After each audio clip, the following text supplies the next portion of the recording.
Halo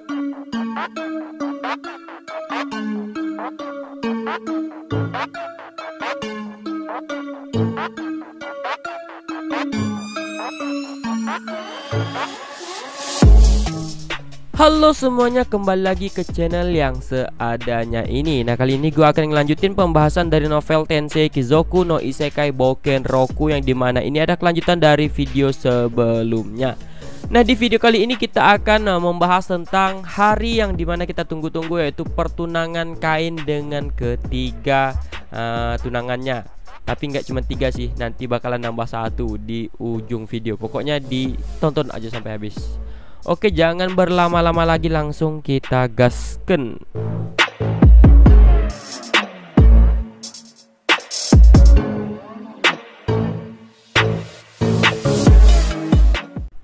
Nah, di video sebelumnya kan sampai pada pembahasan yang dimana Kain dan Lethan, ayahnya si Tivana, mengadakan latih tanding, dan tentu saja Kain yang menjadi pemenangnya. Serta juga sampai pada pembahasan yang dimana hari pertunangan Kain segera tiba, tersisa 1 hari lagi. Oke, kita lanjut ya. Pertemuan dengan Duke Lethan berjalan dengan lancar, dan setelah itu dilanjutkanlah dengan perbincangan santai di antara mereka, yang dimana Duke Lethan sangat tidak sabar menunggu hari esok. Setelah mengatakan hal tersebut, ia pun meninggalkan ruangan, dan esok hari pun tiba. Hari itu adalah hari pesta pertunangan Kain. Di dalam mansion milik Kain, para pegawai sedang sibuk berlalu lalang di seluruh mansion, sedangkan Kain sedang bersantai sambil menikmati teh hitam yang dibuatkan oleh Sylvia. Seluruh pakaian yang ia gunakan sudah disiapkan oleh kerajaan, dan tugas Kain satu-satunya hanyalah datang ke istana kerajaan. Dan saat ini ia sedang menghabiskan waktu sebelum berangkat ke istana sambil berbincang dengan Colin. Colin memperingatkan Kain untuk berhati-hati karena akan ada banyak bangsawan yang datang, jadi mereka pasti akan mendekati Kain. Kain mengangguk pada perkataan Colin. Ia pun menyeruput tehnya sambil merasa gugup dengan pesta yang akan diadakannya malam nanti. Setelah selesai makan siang, Kain pun berangkat menuju ke istana menggunakan kereta kudanya untuk menghadiri pesta yang akan diadakan malam nanti. Meskipun itu masih terlalu awal sebelum acara dimulai, sudah banyak bangsawan yang hadir untuk menyapa raja. Jadi, sudah banyak kereta dengan berbagai lambang bangsawan yang berbaris di halaman. Ketika sedang ada barisan administrasi untuk bisa masuk ke dalam istana, Kain langsung berjalan di samping barisan itu dan langsung menuju ke pelayan. Bangsawan yang belum pernah melihat Kain sebelumnya tidak akan mengetahui bahwa dirinya adalah seorang Earl. Dan ada seorang Viscount tampak tidak senang melihat seorang bocah berpakaian bangsawan yang menyela barisan. Di sini Kain dimarahi oleh seorang Viscount karena tidak ikut mengantri sesuai barisan. Kain yang dianggap seperti anak bangsawan hanya membungkuk ringan ke arah Viscount yang memanggilnya itu. Lalu Kain pun menjawab dan minta maaf bahwa dia tidak bisa ikut mengantri karena harus bersiap sebelum acara dimulai. Kain pun menjawab dengan sopan, namun Viscount tersebut lanjut bertanya kepada Kain. Bangsawan itu pun bertanya ke Kain tentang nama dan dari keluarga manakah Kain berasal dengan wajah yang sedikit kesal. Kain pun memperkenalkan dirinya sebagai Earl Kain von Silford Rintel dari keluarga Silford.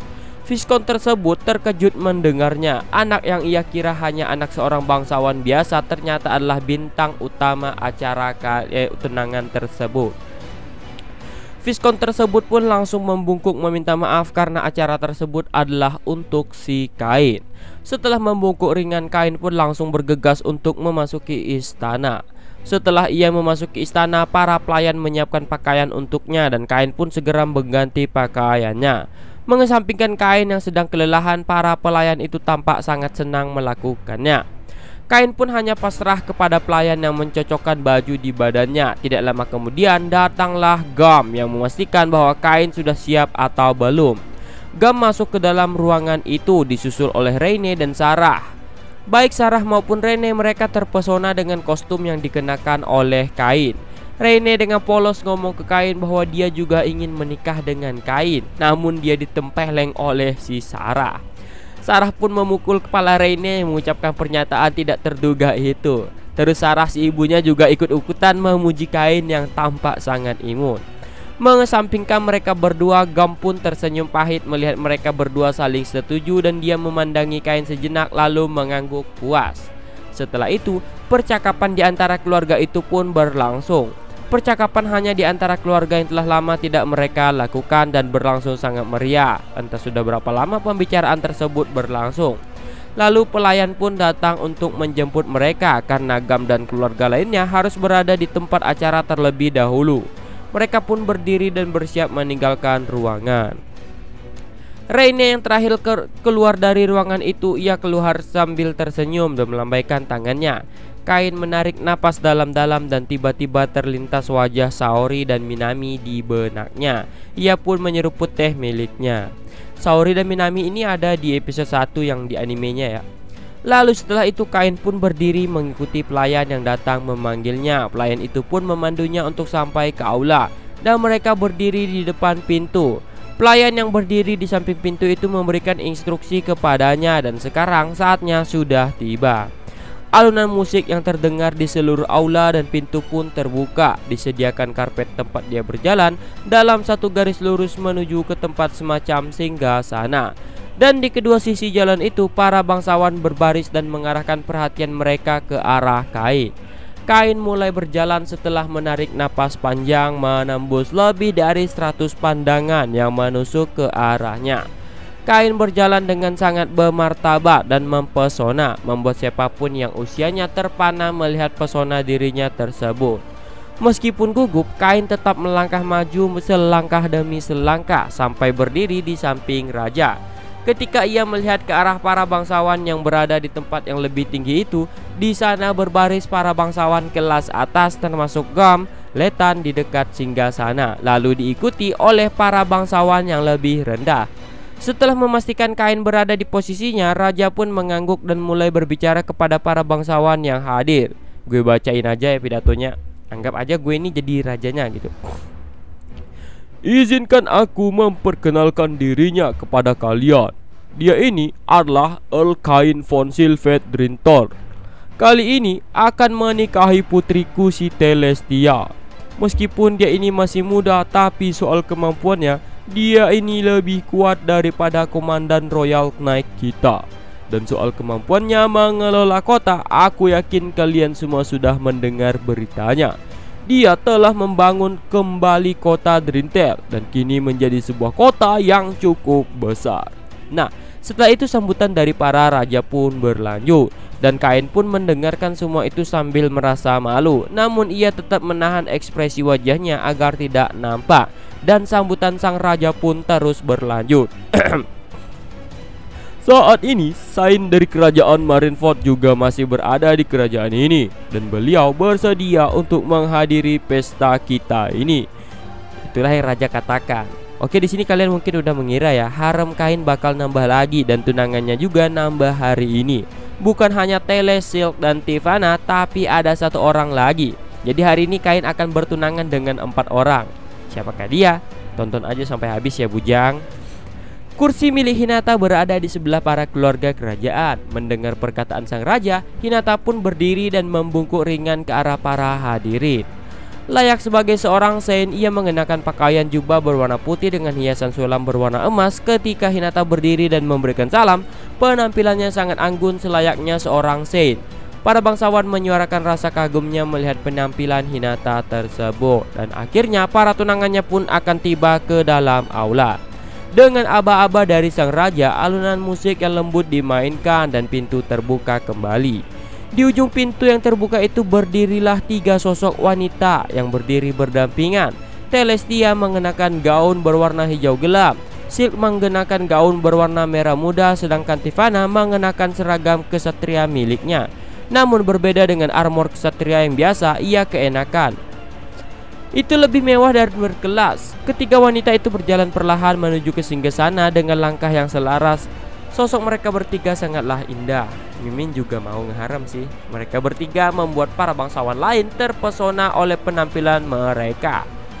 Kain pun juga ikut termasuk terpesona. Sang raja memberikan sedikit dorongan di bahu Kain dan berbisik untuk menjemput mereka bertiga. Mendengar perkataan raja itu, Kain pun maju selangkah dan menunggu mereka bertiga untuk sampai. Setelah mereka bertiga sampai di hadapan Kain, mereka bertiga menunduk ringan dan memberikan salam. Setelah itu, mereka bertiga berbaris di samping Kain. Oke, lanjut lagi pidato dari raja. Gue bacain aja nih. Aku akan memperkenalkannya. Ini adalah Telestia, putriku yang ketiga. Lalu di sebelahnya adalah putri kedua dari keluarga Duke Santana, Nona Silk.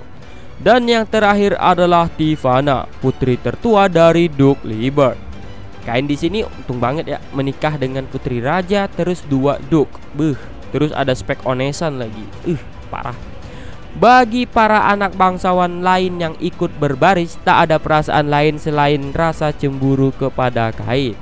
Dan pesta pertunangan itu pun resmi dimulai. Setelah perkenalan selesai, terdengar suara tepuk tangan menggema di seluruh aula. Dan ketika mereka selesaikan dengan bersulang, alunan musik kembali dimainkan. Ketiga tunangan Kain itu berbaris dan menerima ucapan selamat dari para bangsawan satu persatu.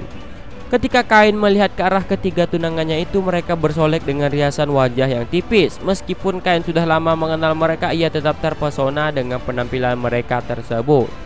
Duke Eric mendekatkan wajahnya ke arah Kain dan berbicara dengan suara yang lirik.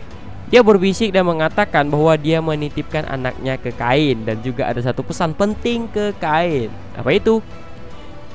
Isinya adalah, kalau mau bikin anak tunggu dewasa saja. Itu yang dikatakan oleh Eric. Ya, kalian tahulah sifat Eric gimana ya.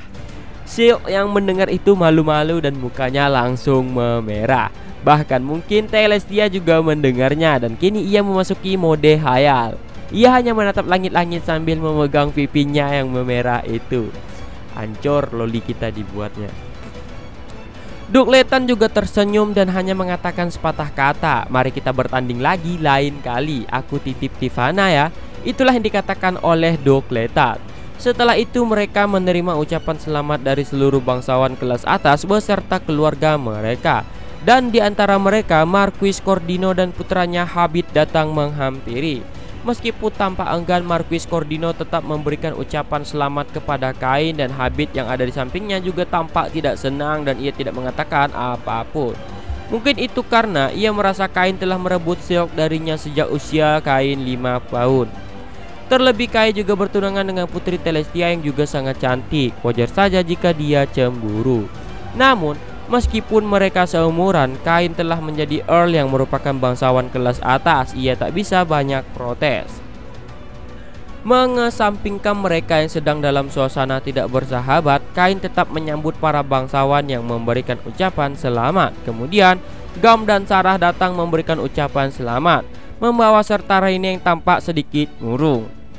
Pesan Sarah ke Kain juga hampir sama dengan Eric, namun lebih nyuruh cepat-cepat buat momongan. Kain hanya tersenyum pahit mendengarkan nasihat ibunya. Dengan lembut, Gam pun menundukkan kepalanya ke arah ketiga tunangan Kain. Mereka bertiga agak terkejut. Gam nitik anaknya ke mereka bertiga.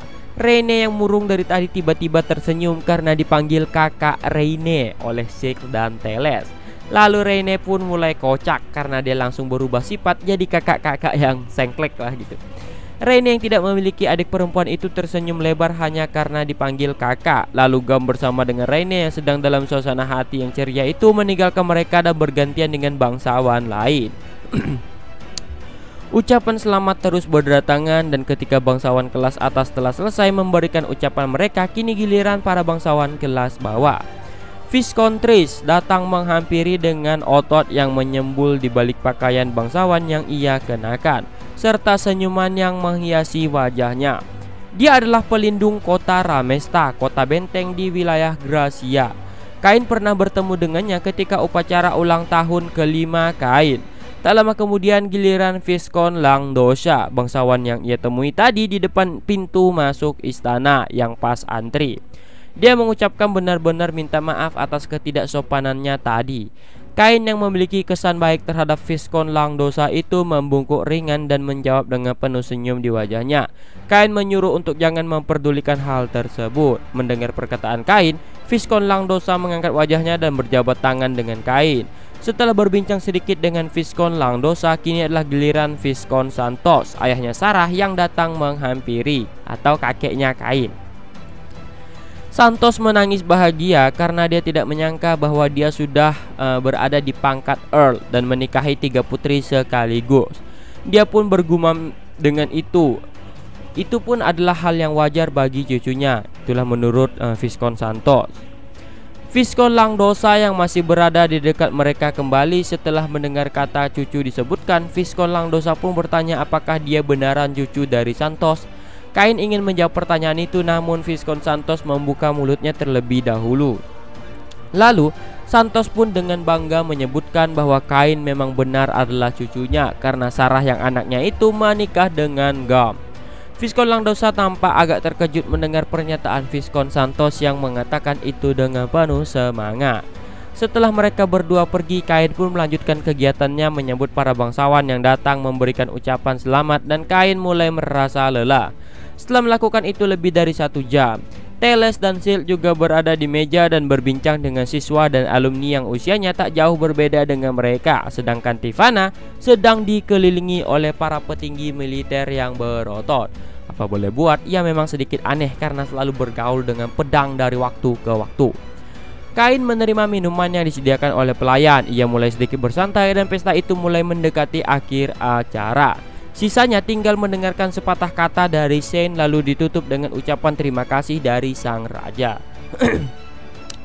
Kain di sini sedikit melirik ke arah Hinata dan melihat dia berada di meja yang sama dengan para keluarga kerajaan dan sedang mendengarkan perkataan mereka sambil mengangguk tanpa ekspresi. Dan pesta itu pun memasuki tahap akhir. Alunan musik terhenti dan raja pun berdiri setelah aula menjadi benar-benar hening. Raja pun menyuruh Hinata untuk memberikan sambutannya. Setelah dipersilahkan oleh sang raja, Hinata pun berdiri di sebelahnya. Kain merasa wajah Hinata agak memerah, dan ketika ia melihat ke arah meja tempat Hinata duduk, ia melihat segelas wine yang telah dipinum setengahnya. Kain menatap Hinata dengan penuh rasa khawatir. Lalu pandangan mata mereka pun bertemu. Hinata membalas dengan senyum meski wajahnya memerah. Hinata pun memberikan sambutannya dengan mengucapkan selamat ke mereka berempat yang sudah resmi bertunangan. Dan kemudian perkataan Hinata sebagai sangsen berlanjut. Begini isinya, gue baca ini. Sebagai penutup, kemarin saat aku sedang berdoa di gereja, aku mendapatkan petunjuk dewa, dan aku akan mengumumkannya di sini. Lalu para bangsawan tak ada satupun yang tidak terkejut setelah mendengar kata petunjuk dewa disebutkan. Terdengar tepuk tangan dan sorakan yang sangat luar biasa ditujukan kepada Hinata. Bahkan baik sang raja, para bangsawan kelas atas maupun para pendeta yang mengurus gereja di kerajaan itu terkejut mendengar kata petunjuk dewa disebutkan. Oke, gue lanjut bacaan pidato Hinata. Di sini aku akan menyampaikan pesan para dewa apa adanya. Mengesampingkan para bangsawan, Hinata berdiri di tempat tertinggi di aula dan terakhir ia melirik ke arah Kain dan tersenyum seolah ingin melakukan hal jahat. Kain di sini merasa ada yang tidak beres karena menurutnya para dewa akan mengerjai Kain melalui Hinata. Kain sedikit mengkhawatirkan tentang makna senyuman itu. Gue lanjut, jadi Hinata nih. Beginilah isi pesan para dewa tersebut. Wahai Hinata, jadilah istri Kain von Silvothrintel dan berikan dukunganmu kepada suamimu, Kain von Silvothrintel beserta para tunangannya. Begitulah bunyi pesan para dewa tersebut. Lalu semuanya pun hening. Tak ada satupun yang dapat berbicara. Semua orang sangat terkejut dengan isi dari petunjuk dewa itu. Tentu saja Kain yang telah mengenal para dewa itu yang ekspresinya paling terkejut. Dengan wajah yang melembut, Hinata melanjutkan perkataannya. Dan aku akan mematuhi perintah para dewa ini. Hinata mengangguk sambil tersenyum. Mendengar hal itu, baik sang raja maupun para bangsawan yang hanya diam terpaku. Tentu saja Kain juga terbengong mendengar isi petunjuk itu. Lelaki yang telah bertunangan dengan keluarga kerajaan beserta 2 keluarga Duk kini akan menambah seorang Saint. Hal itu bukanlah hal yang mudah untuk diterima akal mereka. Jika kita bicara tentang Saint, dia adalah sosok yang sangat dipuji dan dikagumi oleh penganut kepercayaan dari Marineford di seluruh dunia. Raja di sini pun bicara bahwa itu agak mustahil baginya. Namun Hinata malah membalas omongan raja bahwa itu adalah petunjuk dari dewa. Apakah raja mau tidak menurutinya? Raja pun terdiam terpaku. Dan semua orang pun mengakhiri pesta pertunangan itu dengan senyuman yang kaku dan shock berat. Nah, mungkin segini dulu untuk pembahasannya kali ini. Tapi sebelum itu mari kita ucapkan selamat dulu kepada Kain karena telah bertunangan. Kongyaku omedetou Kain. Oke, cukup untuk video kali ini, kita lanjut besok lagi dan see you.